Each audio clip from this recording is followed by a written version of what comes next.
Liūdna, kad gyvenam tokiam pasaulyje, kur negali padaryti alternatyvios realybės. Pavyzdžiui, su mielu noru pažiūrėčiau alternatyvią realybę, kur žuvytės visos labai nori mus tokius vatnikus, darbo liaudį, kuri turi smegenis, ištremti į Rusiją.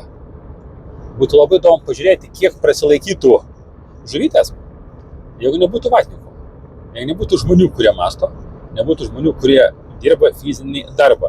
Jos tos žuvytės visos dažniausiai yra kreatyvius ofiso planktonas. Ir jie nespranta, kad jų visą vertę sukuria visi kiti. Čia vienas dalykas. Tai yra du aspektai. Yra fizinis išgyvenimas. Klausimas, kaip juos išgyventų, kas jo maistą užaugintų ir panašiai. Nes visi vatnikai išnyktų.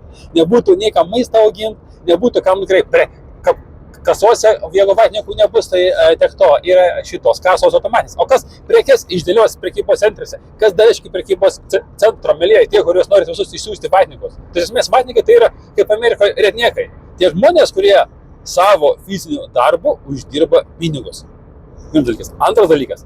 Šitoje vietoje, kai nebebūtų jum pykčio šaltinio išorinio, tokių kaip vatnikai, jūsgi tarpusavį susipjautumėt. Kaip šitie, kaip tie tokie niodai, tie tokie ilgom kojom vaikšto po tinklus, vorai sudėti į stiklainį.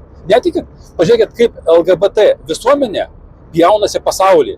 Kaip ten kažkoks tai tas, anie B raidės, teisės pažeidžia G raidės, tai ten P, M, AN, jau vieni kitus į teismą padavinėja. Taigi, jeigu jūs norit kažką tai ištremti, jūs visą laiką tremsit. Yra toks jūsų pasaulio suvokimas. Man nepatinka išmesti, man nepatinka išmesti. Tokiu atveju tau niekas nepatiks ir turėsi išmesti visus. Turėsi likti vienas. Mes žmonės esam socialinės būtybės. Vieni gyventi negalim. Tuo labiau, tu meluoji žiūrėti, tikrai negali gyventi viena, nes tau reikia kitų žmonių dėmesio, kad patvirtinti tavo buvimą. Paskui labai prastai susivertė. Liūdna yra su meilė savo. Ir tokiu būdu tu reikalauji, net kompensuoji save meilę savo nebuvimo. Yra paprasta elementara psichologija. Čia netgi net ne pirmas kursas. Čia įvadinės knygutės į psichologiją paskaitykit. Tie, kurie norit kažką kažkur ištremti. Faina būtų pažiūrėti tokį. Tai aš noriu tokią realybę pažiūrėti. Toks būna paprastai prieš kalėdas filmas, kai tipo kalėdų ten kūčių naktį, ateina ten ir tave tenai praveda pro alternatyvę realybę. Lemti, būtų faina, kad tai būtų, bet kol kas aš taip padaryti nemoku. Gal tai nors išmoksiu? Bet pas man dar tokio ir tikslo, tai mėlėjai. Tie, kurie norit kažką ištremti. Pagalvokit, ką jūs tremsit po to, kai mus ištremsit. Jūs vis tiek tremsit. Vis tiek bus kalti.